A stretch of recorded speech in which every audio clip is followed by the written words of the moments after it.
आज के इस वीडियो में हम सीखने वाले हैं गति के समीकरण, इंग्लिश में बोलते हैं इक्वेशंस ऑफ मोशन। और विश्वास मानिए, यदि आपने इस वीडियो को पूरा देख लिया तब आप पर गति के समीकरण भी बनेंगे और गति के समीकरणों पर आधारित जितने भी न्यूमेरिकल्स होते हैं, जिनको आंकिक प्रश्न कहते हैं, उनको भी आप कंप्लीट सॉल्व करना सीख जाएंगे। बस शर्त कितनी है, आपको वीडियो को पूरा देखना है और यदि वीडियो पसंद आ जाए, बात सुनना, यदि आपको वीडियो पसंद आ जाए तो वीडियो को एक लाइक जरूर कीजिएगा और चैनल को सब्सक्राइब भी जरूर कर लीजिएगा। तो बात करते हैं गति के समीकरणों की। अब गति के समीकरणों को समझने के पहले इस बॉल से थोड़ा खेल लेते हैं अपन। देखिए यहाँ पर, यदि हम इस बॉल को इतनी ऊंचाई से छोड़ें तब इस बॉल की कितनी स्थितियाँ बनेंगी? दो स्थिति बनेंगी। पहली स्थिति जहाँ से हमने बॉल को छोड़ा है और जहाँ पे बॉल पहुँची है, ठीक है। अब इतनी सी कंडीशन में 5 स्थितियाँ संभव हैं। इसमें 5 रहस्य समाये हैं। कितने रहस्य हैं? 5।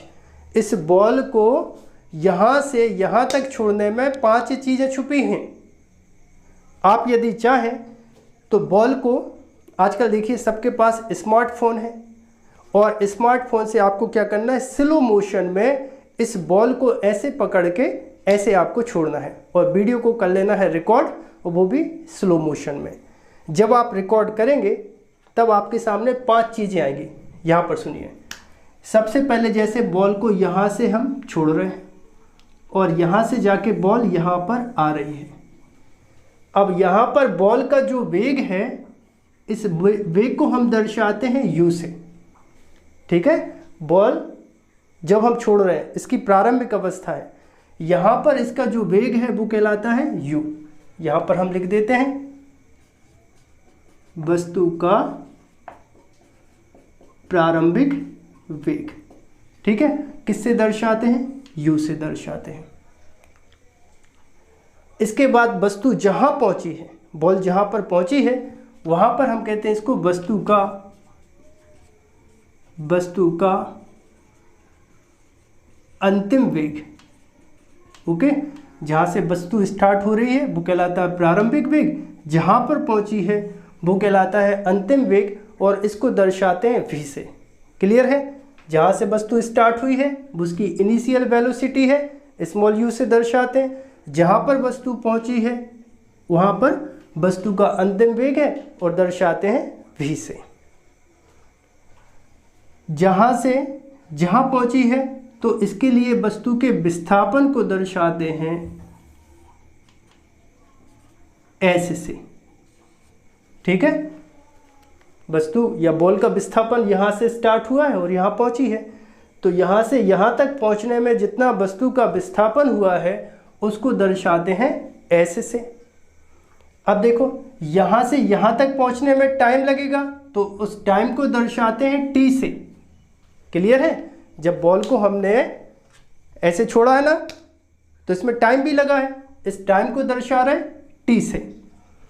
अब देखो, जो वेग है वो u से बढ़कर भी हुआ है, मतलब जो इसकी वेलोसिटी है, वेग है, उसमें परिवर्तन हुआ है। और वेग में परिवर्तन को क्या बोलते हैं? वेग में परिवर्तन बटे समय होता है त्वरण। तो वस्तु में क्या उत्पन्न हुआ है? वस्तु में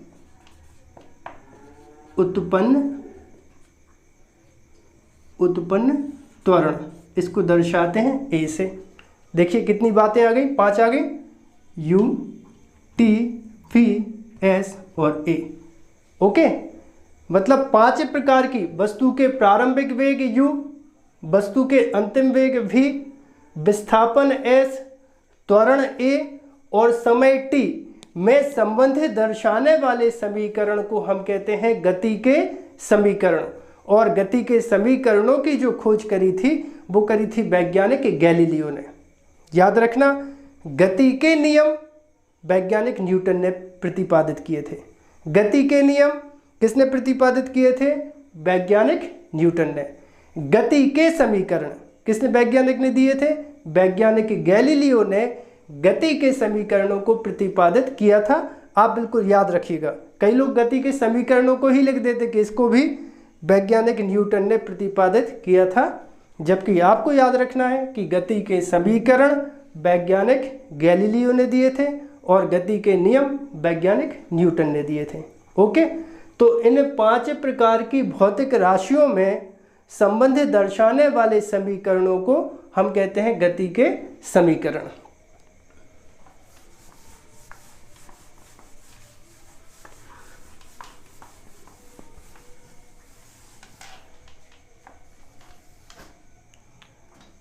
अब गति के समीकरण होते कितने हैं? तो गति के समीकरण होते हैं 3।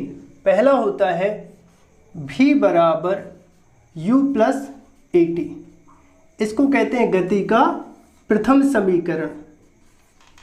ओके, दूसरा समीकरण देखो, दूसरा समीकरण होता है s बराबर ut प्लस 1/2 at स्क्वायर, ये होता है गति का दूसरा समीकरण।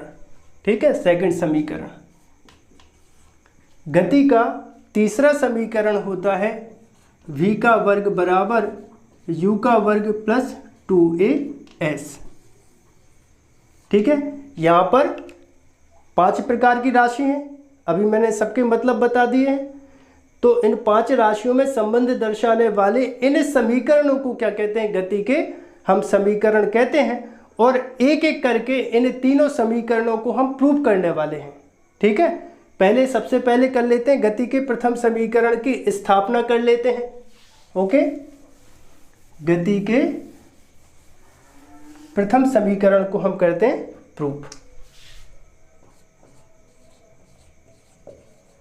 प्रूव कर देते हैं। ठीक है, देखो, माना कोई वस्तु एक समान त्वरण, ठीक है, तो वस्तु के एक समान त्वरण को हम दर्शाते हैं ए से। एक समान त्वरण से गतिमान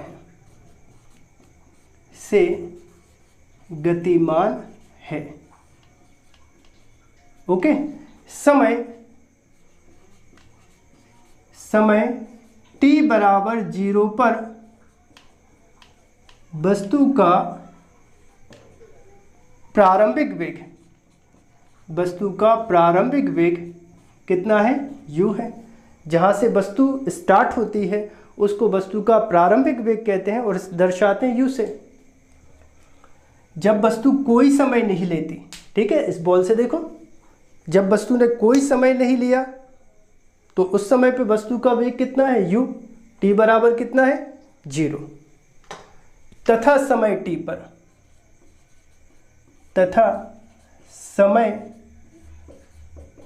पर वस्तु का वेग बोल सकते हैं या अंतिम वेग कहते हैं। अंतिम वेग कितना है? v है। ठीक है, माना कोई वस्तु एक समान त्वरण स्मॉल a से गतिमान है। समय t बराबर 0 पर वस्तु का प्रारंभिक वेग कितना? u। इनिशियल पोजीशन, प्रारंभिक अवस्था में इसका वेग कितना? u है। और जब वस्तु t समय ले लेती है तो उस समय पर उसका जो वेग है वो कितना हो जाता है? v हो जाता है। तब वस्तु का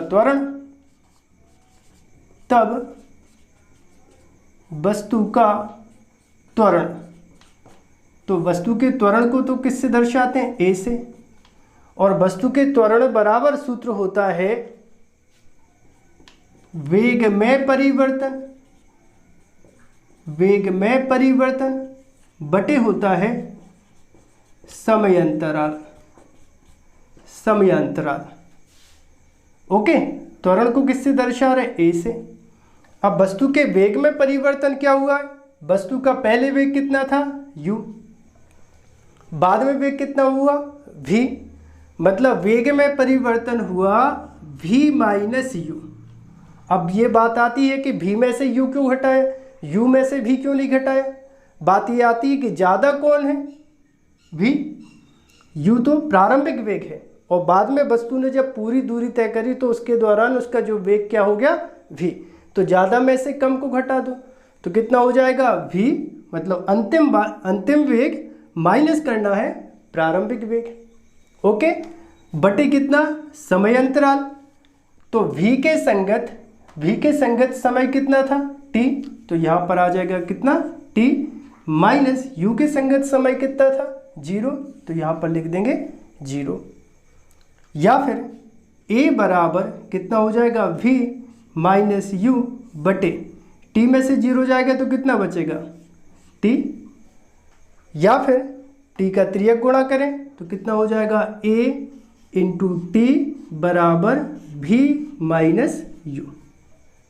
ओके, अब क्या करें, u का पक्षांतर करें, तब u इस साइड आगे काय का हो जाएगा प्लस का, तब ये हो जाएगा u प्लस at बराबर हो जाएगा v। ओके, v बराबर u प्लस at। यही क्या है, यह गति का प्रथम समीकरण है। ओके, वीडियो को पॉज करो और इतना जल्दी से नोट कर लीजिए।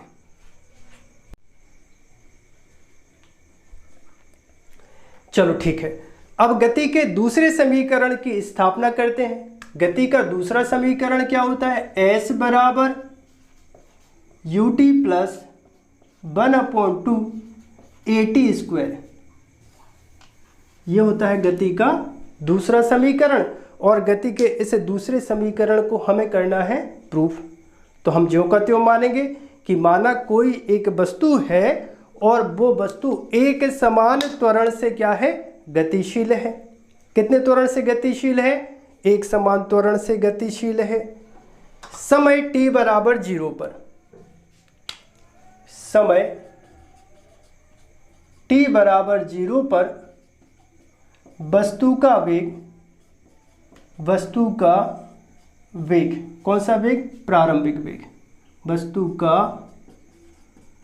प्रारंभिक वेग बराबर है u। ठीक है, जब वस्तु ने कोई समय नहीं लिया था तो उस समय पर उसका प्रारंभिक वेग u है, तथा समय t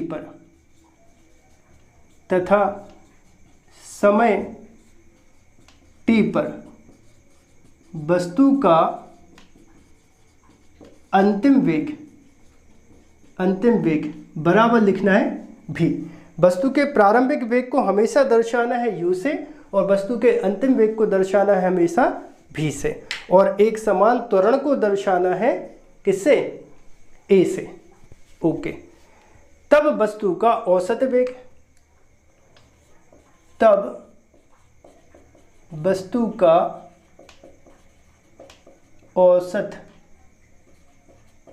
औसत वेग, ओके, औसत वेग बराबर क्या लिखेंगे हम, कितने वेग हैं, दोनों को जोड़ दो, u प्लस v, एक और एक 2, सो बटे 2 से भाग दे दो, तो ये वस्तु का क्या मिल जाएगा, औसत वेग।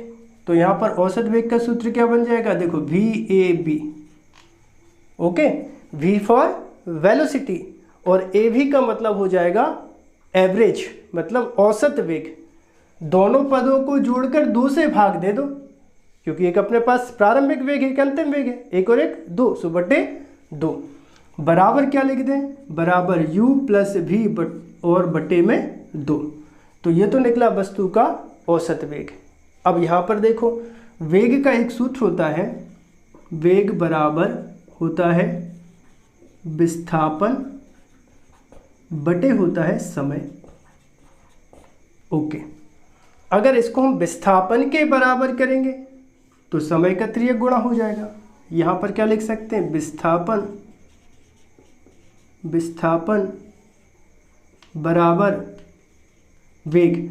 तो यहाँ पर वेग कितना है, औसत वेग, तो यहाँ पर आ जाएगा औसत वेग गुणा समय।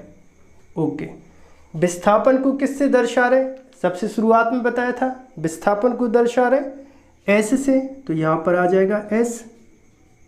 औसत वेग को किससे दर्शा रहे, VAB से, और इसका मान कितना है, u प्लस v और अपॉन हो जाएगा 2।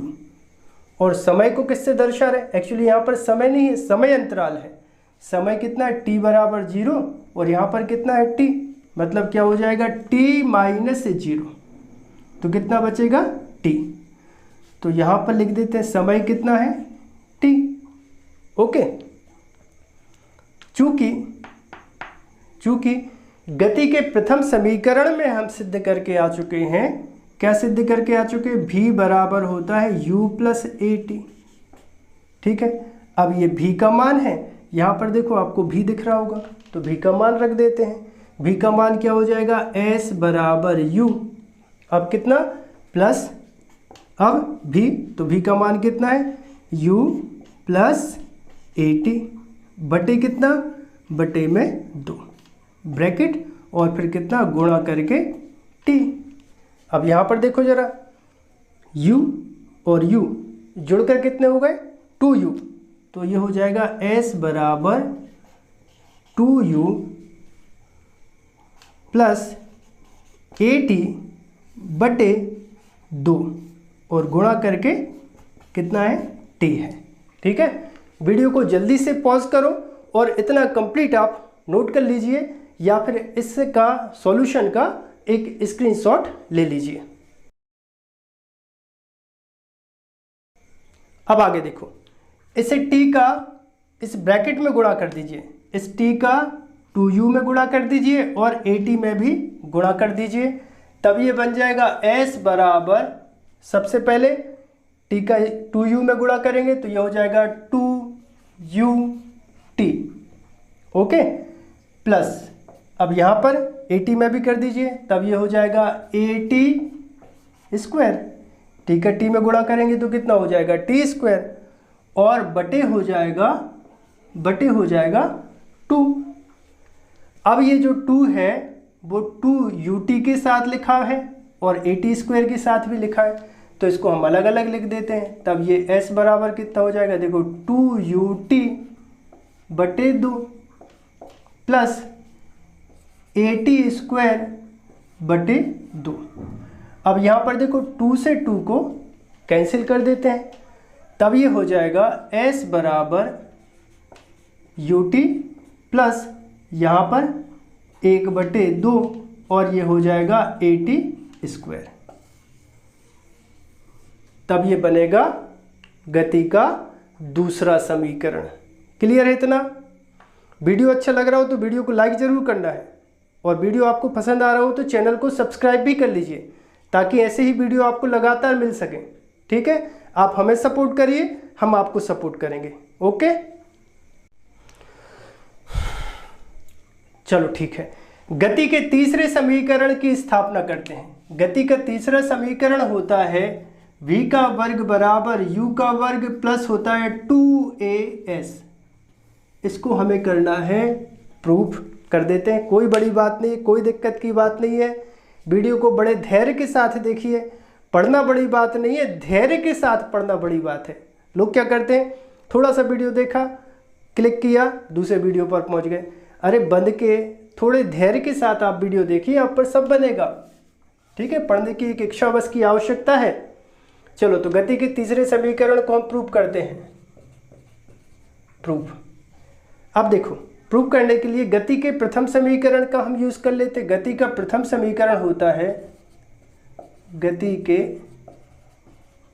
प्रथम समीकरण से, गति का प्रथम समीकरण होता है v बराबर u plus A T. Clear है? ओके, अब देखो जरा u का पक्षांतर करो, u का पक्षांतर करो, तब ये बनेगा कितना, v माइनस u बराबर हो जाएगा ए टी। क्लियर है? अब a का तिर्यक गुणा करो, तब ये बनेगा, देखो v माइनस u, a का तिर्यक गुणा किया सो बटे में a बराबर कितना, t।